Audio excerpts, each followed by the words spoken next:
This is Nikki Collins. Jordan Canada. Essence Carson. Liz Candace. Imani Media Stafford. And you're listening to WNBA Weekly.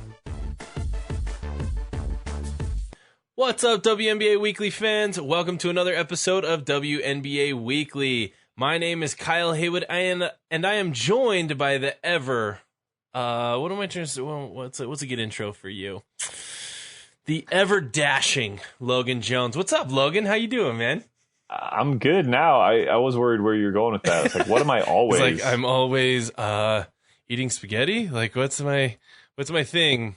I had for dinner tonight. Ever spaghettiing Logan Jones. How often is that? Is that like a 3 times a week kind of a deal? It's about that. Because Ellie comes up and expects it now. She's like, it's not spaghetti night. Like, I guess it can be.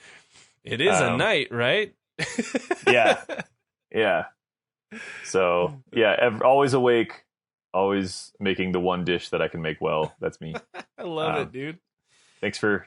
I was about to thank you for having me on. Yeah, you're welcome. Good to you're be welcome here. for having you on to your own show. Yeah, it's great for me to be here. It's great to have me.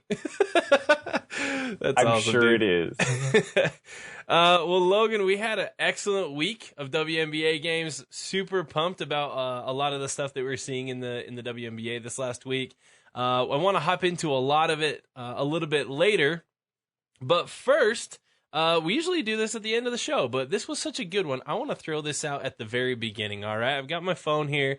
I just pulled up our iTunes ratings, and so we'd like to give shout-outs. If any of you give us a 5-star review on iTunes and actually write the review, we'll read it here on the show. So this comes from Seattle girl Cora. She says, I found this podcast during the 2018 Storm playoff run and stuck around for the great college and off-season coverage. This podcast keeps me informed about league happenings and makes going to Storm games more fun. Now I know who the rising stars are, as well as the strengths and struggles of each opponent. I know the Mercury are the big Storm rivalry these days, but I will never forget those fierce Lisa Leslie, Lauren Jackson days a decade ago. Thank you, Seattle girl Cora. We appreciate that. That's an awesome review. A solid review. Yeah, we're super stoked that you're here. This is going to be your first full season with us, right? So we're pumped to have you along for the ride. Thanks for being here. Thanks for being a part of this. So if any of you leave a 5-star review and write us a note, we'll read it here on mic and on video. For those of you listening on iTunes or Stitcher or wherever you happen to be listening to us, we have a YouTube channel now. So head over, subscribe to it. You can check out our videos. You can listen to it just regular on iTunes, or if you want to make Jason feel extra special, he does a lot of really cool edits during the time that we do our Triple W, things like that. You'll actually see the highlights themselves happen on the videos, and so there's just a little bit extra for those of you who tune in here on YouTube. So thank you guys. If you're watching on YouTube right now, shout out to you. Appreciate it. But Logan, let's hop into things, dude. Let's get right into the thick of stuff with a little segment we like to call the Triple W. 1, 2, 3.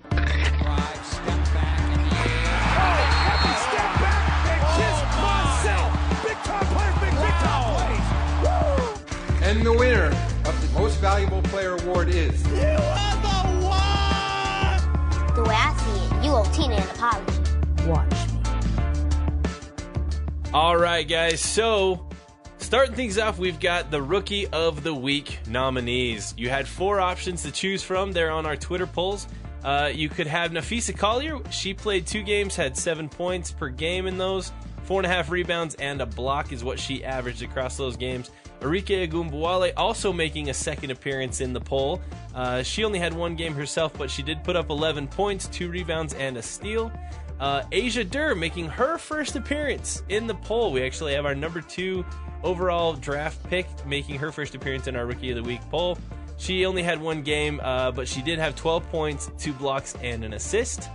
And our number 1 overall selection in the draft was Jackie Young, and she's making her first appearance as well. She had a couple games, averaged 4 points per game in those, along with 5 rebounds and 2 assists. So some pretty solid weeks. I think a lot of the rookies are still trying to figure out where they're at. But Whoopi, let's toss it over to you. Who's our winner this week, Whoopi? Kyle, it's only week 2 and Nafisa Collier has already won her second Rookie of the Week. She slowed down a little this week, only scoring 7 points per game and 4.5 rebounds. She did, however, stay on top of the rookie class and helped the Minnesota Lynx stay unbeaten.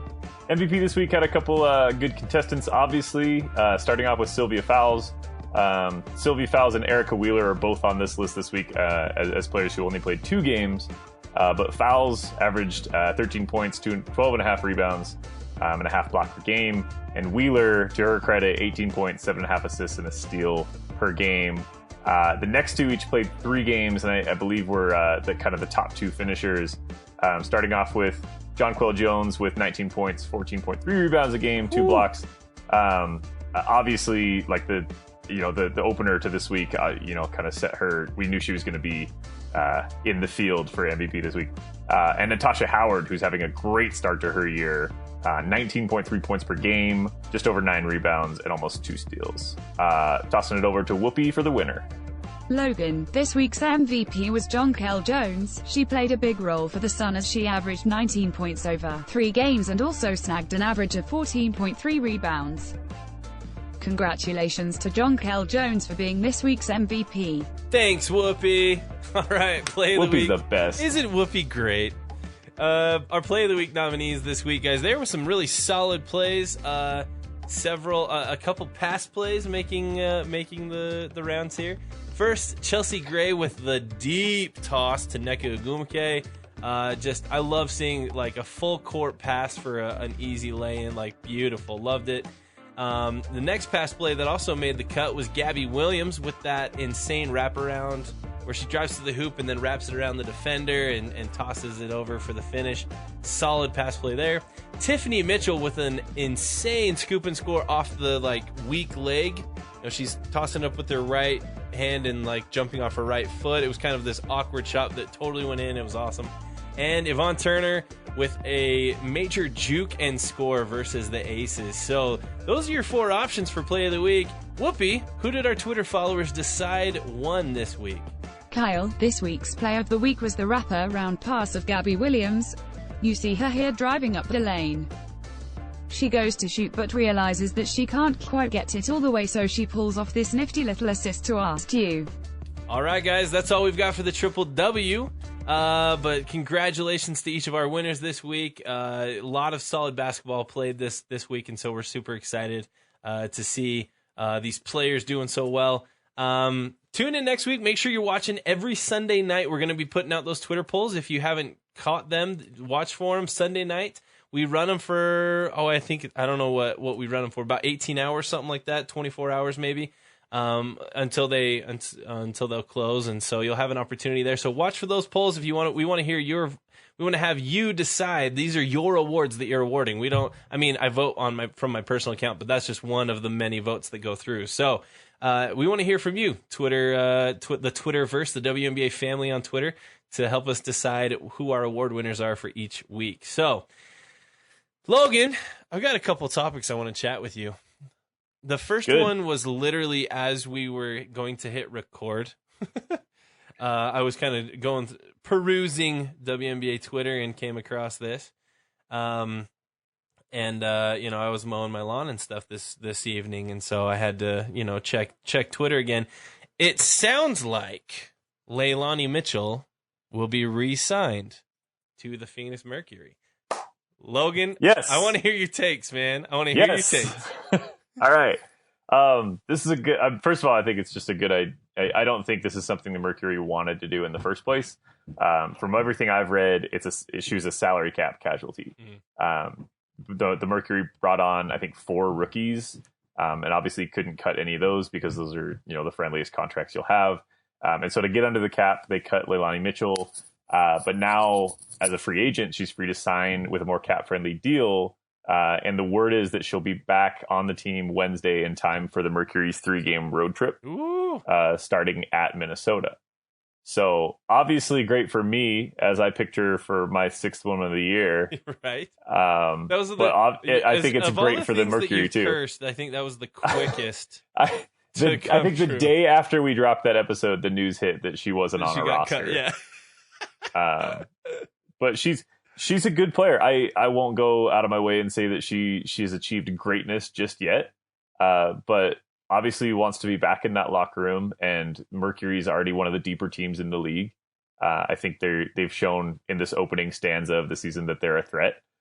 So we'll see. I wonder if she'll get playing time, having not been with the team. I wonder how they'll work her in, or if they'll go with a shorter bench. But that's my understanding is she's going to re-sign with basically a more cap-friendly deal. No, that makes sense. We've all seen what she's capable of in those 2017 playoffs when she played for as she was playing for Phoenix. There, she was getting more minutes. She was kind of getting the minutes over Danielle Robinson, and she just went off. She had a phenomenal playoff run there in 2017. She hasn't seen the floor as much with January joining the Mercury this last season, and so she hasn't had as much playing time. But it is good to see her back. I know the Phoenix fan base is huge. They're all huge fans of hers. She's kind of one of the only players in the league that has a real Utah connection for us. The four of us hosts all kind of have a Utah connection. We've all lived here at one point or another. And she played ball at the University of Utah, so that's kind of our connection there. So it's great to see her getting re-signed. I think that adds a lot of depth to an already pretty deep and talented Phoenix Mercury squad. So great to see her back on the team.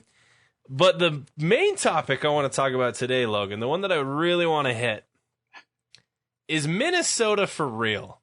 Okay, like are they? They're 3-0. They're in first place overall. They haven't lost yet, and they've won pretty decisively in every single one of their games. They've done really, really well so far. Let's just read a couple scores here. So they beat the Chicago Sky on opening night 89-71. And then they dropped the returning champions, the Seattle Storm, by 11, 72-61. And then they just they did beat Dallas, but that was a lot closer game. So that's where this question kind of comes from. So they start off hot, boom, boom. And it is a W. I'm not taking anything away from getting a W. But Dallas hasn't looked especially formidable this season, if that makes sense. So squeaking a 3-point win over them. I just want to know, overall, I want to hear a quick bit from you. Is Minnesota, are they for real this season, or are they going to cool off?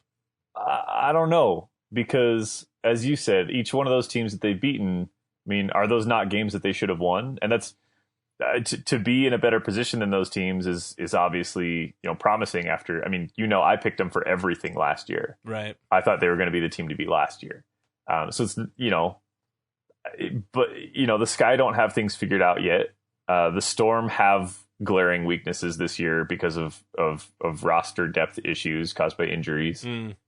So they're, you can say they beat the defending champs and it's technically true, but I don't know if we really learned how, up to par they are with teams that'll put a lot of pressure on them. No, I agree on that. And, maybe that's, it's unfair to point at the schedule and say like, we can't know yet because, they need to play the Spark. We don't know who's legit yet. Right. Maybe the Sky will end up being one of the better teams this year and that win looks better later on. But I mean, it's early June. I trust the coaching staff and the culture that they have there. From my conversations with people on that team and about the development that they put in the offseason, it doesn't shock me.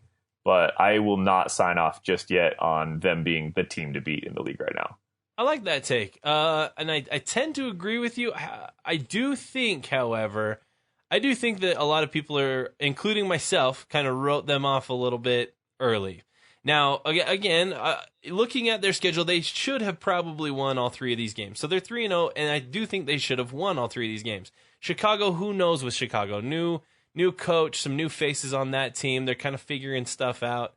Seattle, they're Seattle. They're still solid. I mean, you've still got Jewel Lloyd, Natasha Howard. Natasha Howard looks incredible this season. So they've got some star power, but they're without reigning MVP Breanna Stewart and without the legend of Sue Bird. So you take those two things away, and it's that second game of the season, and I think Minnesota should win that game. And then Dallas, that's the one that you squeaking by a Dallas team that really doesn't look super great so far this season. Dallas is 0-2 right now, so I don't know. It's hard to see. Now, coming up, they play Seattle again. That's their next game. But then they go back-to-back where they've got Phoenix at home and Los Angeles at home. Now, being at home on both of those is huge because you've got a Phoenix team that is missing Diana Taurasi, but still has a ton of talent with DeWanna Bonner, Brittany Griner, Brianne January. Like, they've got plenty there. But I think Phoenix is a better team. I've got that one circled as potentially their first loss. And then they host the Sparks, which we've all seen that the Sparks are still trying to figure it out, but we've seen flashes of brilliance. The Sparks just totally destroyed a really solid Connecticut Sun team earlier. So we'll see. We'll see. I think that they're finally going to get their first couple games of truly being tested by some teams that, at least probably Vegas odds would have them not be the favorite against Phoenix and Los Angeles, at least from my perspective at this point. So we'll see. I think they'll start to get tested here soon, and it'll be interesting to see where Minnesota ends up at the end of the season. I'm not ready to crown them yet, just like you, but I want to just say they probably are earning more respect than at least I was initially giving them at the beginning of the season. So, any other thoughts, Logan, on Minnesota? Yeah, I think what the most likely scenario is they'll split that Phoenix and Sparks split. I just used split too many times in the same sentence. They'll split the split. They'll split it, and we'll still be saying, hey, they're a really good team, and they're shaping up to be a playoff threat, but we still probably won't know a lot about them. Right. There's only so many games in the WNBA season. I really don't think you can start telling anything about a team until July. I mean, when anything before that, teams might just be cold. Yeah. A team can start 0-6 and probably still end with a decent enough shot at going far. It's just a matter of how they enter the season, what the schedule does to them. So that's true. On the other hand, it being a shortened schedule, starting off 3-0 is huge. That's big time. Yeah. You've got, a team like at the Dream, I'm sporting a Dream hat right now. A team like the Dream that's 1-2 to start the season, and they ended up, they were the number two seed last season. You can't start off too cold, or else it's a really uphill battle with as much parity as there is in this league. And so, interesting. You've got teams like Indiana that are number 3, and a team like Atlanta or Las Vegas that are 9 and 10. So again, it's way too early. We understand, and we're gonna get a lot of comments right now. They'll be like, "You guys, what are you trying to extrapolate from 3 games?" And I understand that. We get that. But a team that starts out 3-0 that wasn't anticipated from us to do super well this season, yeah, it's worth noting. I think it's worth talking about. So if the Fever started 3-0, wouldn't we be treating it as if it was something? Oh, totally. And they're 2-1. There's nothing to take anything away from Indiana. I just mean, as far as expectations, we keep hitting all around this, but Minnesota's pretty much doing exactly what we thought they were capable of. Right. But they haven't shown us, if they go and blow out Phoenix or something like that, then we'll have a lot to talk about. Right. But right now, I don't know if there's enough that we've seen from that team to prove that they're a real threat. No, I agree. And similar with Indiana. I actually have the Liberty at preseason. I had them at my bottom. I had my number 12 seed was the Liberty. I had Indiana borderline playoff team, like an 8-9 seed. Now, granted, their 2 wins are against the Liberty, right? The Liberty have played 2 games and they've lost 2 games against the Fever, right? So, and the first one was on a buzzer beater. This last one though was just a beat down. It was rough. Indiana controlled the game from the tip. And so, it's interesting to see some of these teams that finished really low last season, kind of battling it out. And from so far, Indiana looks like the better team, the much better team. So it'll be interesting to see how things play out. There's a lot of basketball to be played. So we just want to overreact to the first few games, guys. Just have some fun with us, please. It's a weekly show. It's a weekly show. Let us have some fun. It's only 2 weeks into the season. I like it. Logan, let's hop into our game of the week. Ladies and gentlemen, this is the main event of the evening. And now,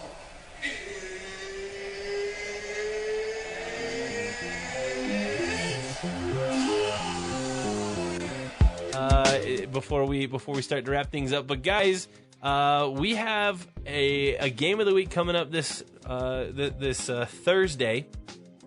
Why not have some drama, Logan? We love storylines. We love storylines when it comes to our game of the week. If there's an extra storyline, there's a good chance that it ends up being our game of the week. The Sparks are traveling to Connecticut to take on the Sun on Thursday at 7 o'clock Eastern time. That's, what time is that? 4 o'clock Pacific time for those of you Sparks fans that are listening to the show. So, Logan, why don't you tell us a little bit about why this game might be a little bit interesting for us to pay attention to? Well, right off the bat, you have two teams that are threats. I mean, we just spent a lot of time talking about Minnesota, but Sparks and Sun, like they're kind of battling out to see who's the front runner early in the season. We kind of got into the WNBA at the time where the Sparks were really, really good. And I just naturally aligned them with Lakers, like the Lakers of the league. Right. And then to watch them kind of bounce back and forth has been really interesting. But more of a personnel interest, I think, is probably what you're getting at, Kyle, as far as the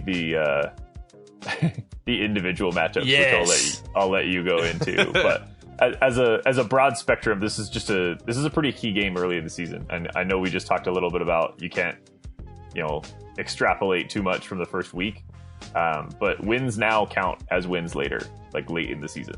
And things like this are going to matter when it comes to seeding. So with that, I'll let Kyle take things away. Absolutely. So Connecticut's a team that some people are cautiously optimistic about. A lot of people, I've seen them as high as number 2. I've seen them as low as number 6. Connecticut's the real deal so far. They've only got one loss. They're 3-1 on the season. Jonquel Jones is looking like a really solid early candidate for MVP. However, they are going to have a particular individual on the Sparks that I think is going to catch their attention. Chiney Ogwumike is coming back. This will be her first return trip to Connecticut since she left to Los Angeles. It's interesting. I don't have a lot of insight as far as how things left and what the attitude was on either side of that, of her leaving and going to LA.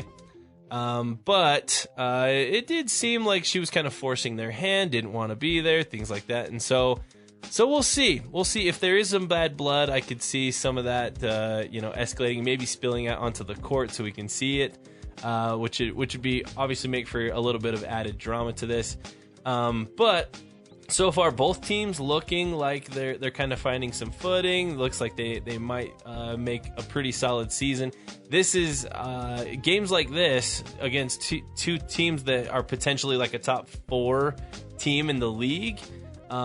These early season games mean a lot because it gets you a win and it gets your opponent a loss if you can take care of business. So I'm excited about this one. This will be a really interesting. This will be a really interesting game. Logan, I want to hear, what are your keys to victory for this game?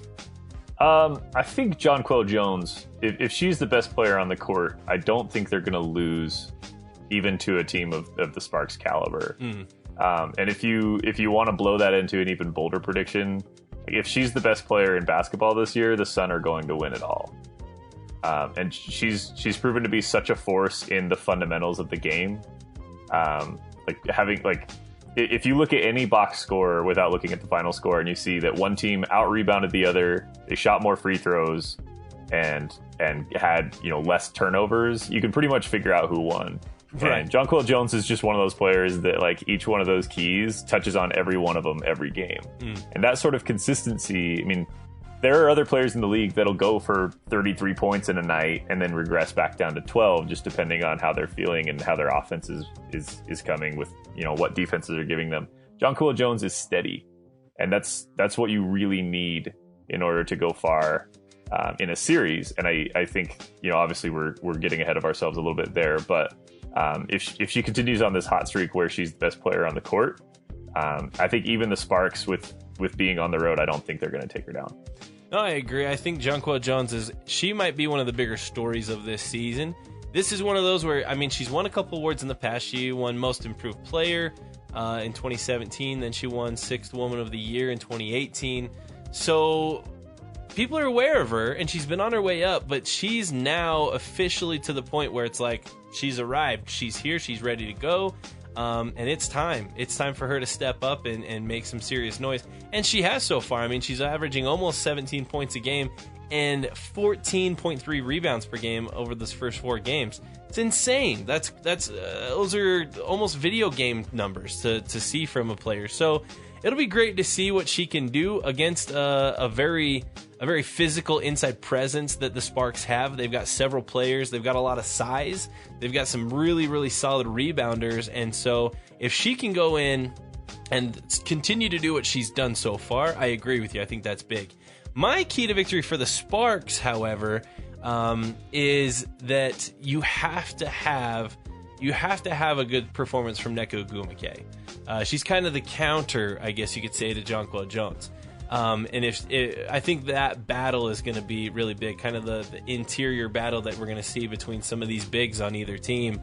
If Nneka can hold Jones in check while also doing some production of her own on the offensive end, I think that gives the Sparks a huge leg up, because I think across the board, while Connecticut is a very deep team, I don't know if there's a deeper team in the league than LA this year. And so I think when you have players like Nneka and Jonquel that kind of are leading the charge early on for your team, they have to continue to do that against an opponent like each other are going to see this week. So I'm excited. I love the Thomas duo, the Alyssa Thomas, Jasmine Thomas for Connecticut.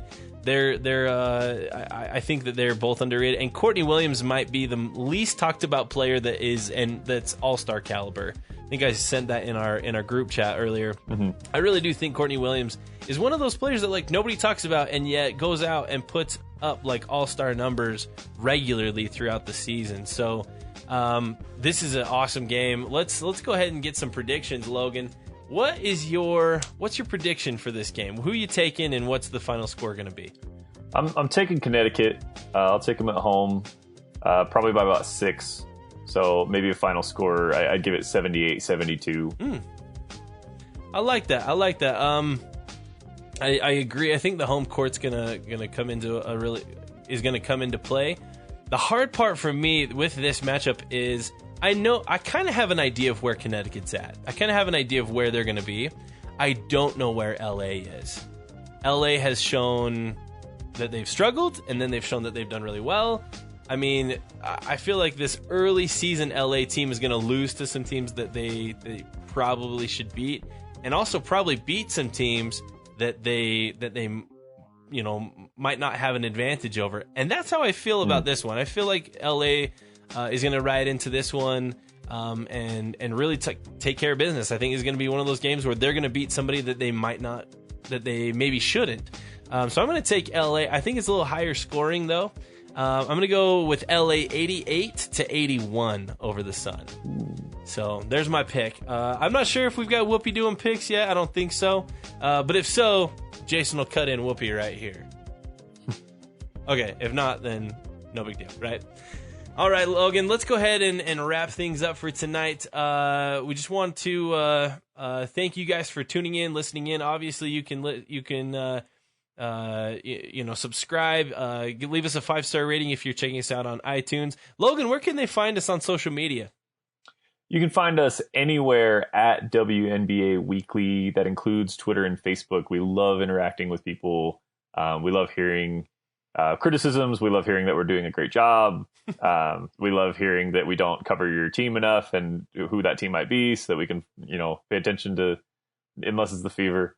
But dude, hop on this Fever bandwagon. That is with unnecessary me. shade. Hop on the Fever bandwagon with too. me.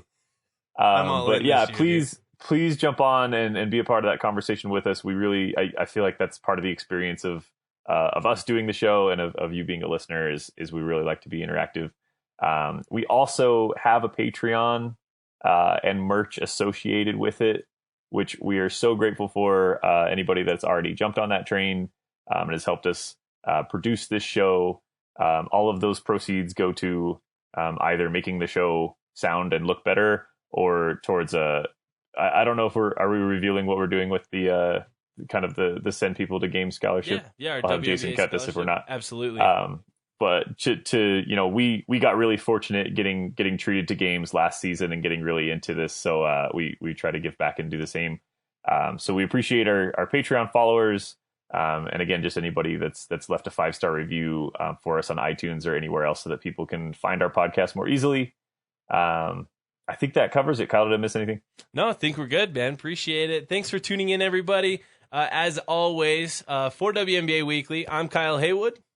I'm Logan Jones. And we got you next week.